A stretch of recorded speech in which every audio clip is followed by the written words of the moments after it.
aortic arch, brachiocephalic trunk, right common carotid and right subclavian artery, and subclavian artery continues into axillary on external edge of the first rib. This is axillary artery, and then axillary artery continues into brachial artery, and brachial artery subdivides into radial and ulnar. This is ulnar, here it is radial, this is brachial, and here it is axillary.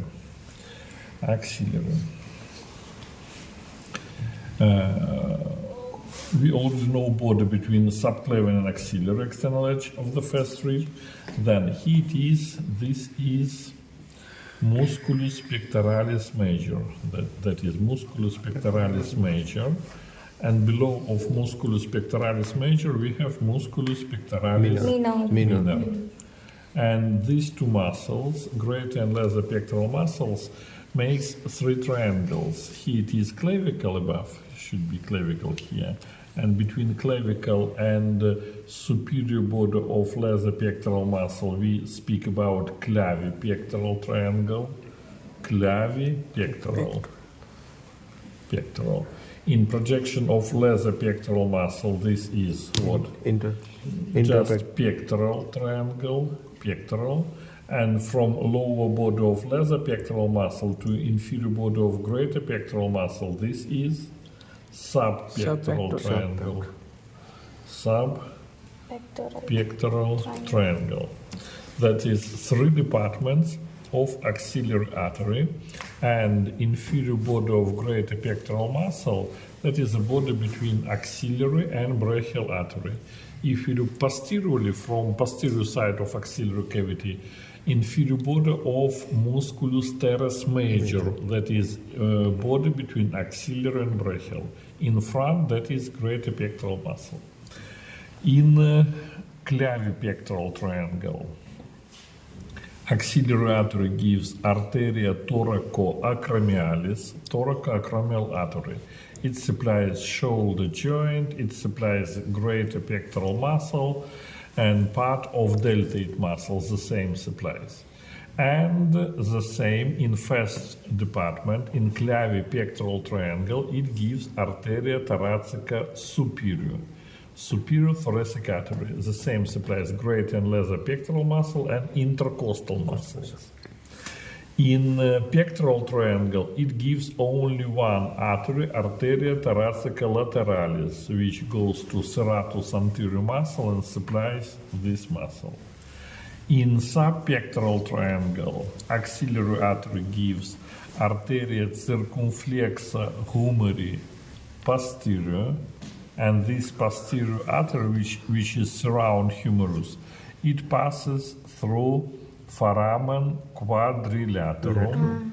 Another branch is arteria circumflexa humeri anterior, and these two arteries makes anastomosis. Both of them supplies muscles of the arm, triceps, biceps, musculus coracobrachialis, and also gives branches for shoulder joint. And last branch, and it is largest branch of axillary artery, this is arteria subscapularis, subscapular artery. Arteria subscapularis gives two branches. First is arteria circumflexa scapula, which passes through foramen trilaterum. And another branch is arteria thoracodarsalis, and thoracodorsal artery goes to musculus latissimus dorsi. The same, it supplies musculus subscapularis. They are all branches of axillary artery, but this circumflex scapular artery, arteria circumflexa scapula, it goes to dorsal surface of scapula and makes anastomosis with arteria suprascapularis. From what? From thyrocervical trunk. That is anastomosis between suprascapular from tyrocervical trunk, and arteria circumflexa scapula from subscapular artery. For example, in time of trauma, that is, something happened with axillary artery and necessary to tie this artery.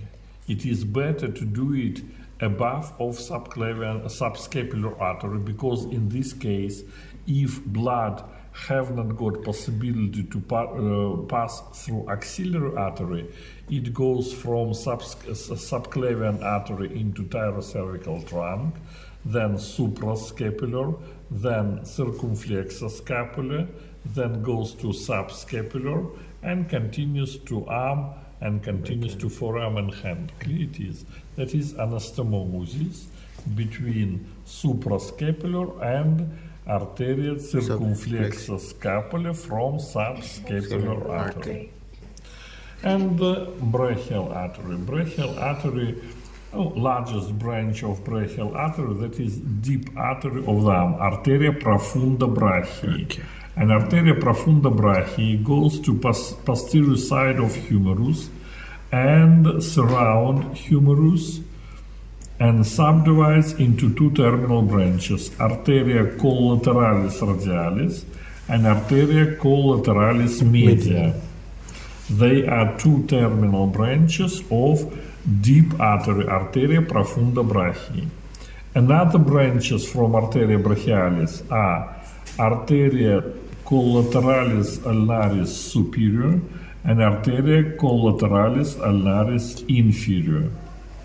From arteria profunda brachii, we also have arteria diaphyseos humeri. It supplies humerus. And muscular branches, rami muscularis for nearest muscles.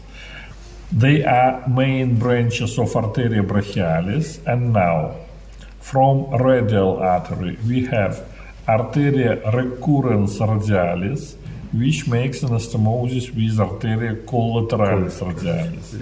From ulnar artery, we have arteria recurrens ulnaris anterior. It makes anastomosis with collateralis ulnaris inferior. Arteria recurrens ulnaris posterior. It's anastomosis with collateralis ulnaris superior. The same ulnar artery gives arteria interossa communis, and common interossal artery subdivides into anterior and posterior interossal arteries. And posterior artery gives arteria recurrens interossa, and this artery makes anastomosis with arteria collateralis media from deep artery of the arm, from arteria